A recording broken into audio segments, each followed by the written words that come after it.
Society calls this strength, maturity, and emotional control, but science calls it something completely different: chronic emotional suppression.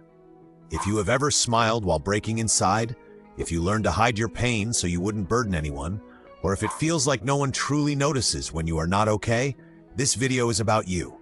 And no, this is not balance. It is a silent warning from your mind.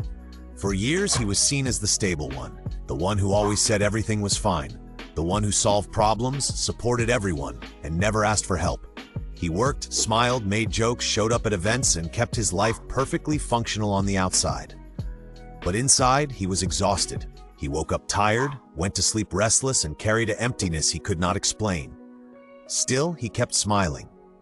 Psychology explains this through a pattern called emotional masking. When someone learns early in life that showing feelings is weakness, they develop the ability to hide everything they feel, even from themselves. Over time, this behavior stops being a choice. It becomes identity.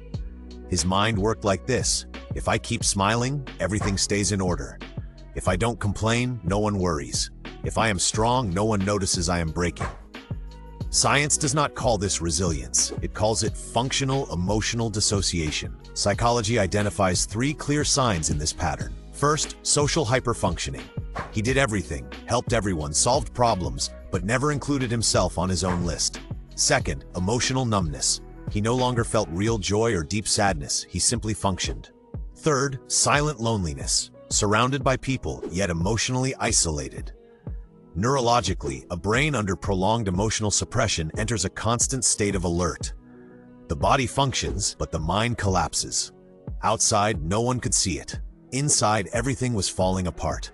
The saddest part is that no one noticed, because he never allowed anyone to notice. Years later, when he finally stopped, when he could no longer pretend, people said, "But you always seemed so fine." And that is the problem. Many people do not get sick because they are weak. They get sick because they were strong for too long. If you feel like you are living on autopilot, if you smile without feeling, if no one notices when you are not okay, this is not normal. It is your mind asking for help. Psychology shows that happiness is not the absence of pain. It is the presence of truth. When you learn to speak, to ask for help, and to let others see who you truly are, your mind finally rests. If someone pretends to be happy for years, it is not because they are fine. It is because they learned to survive that way. And no one should have to survive inside their own life.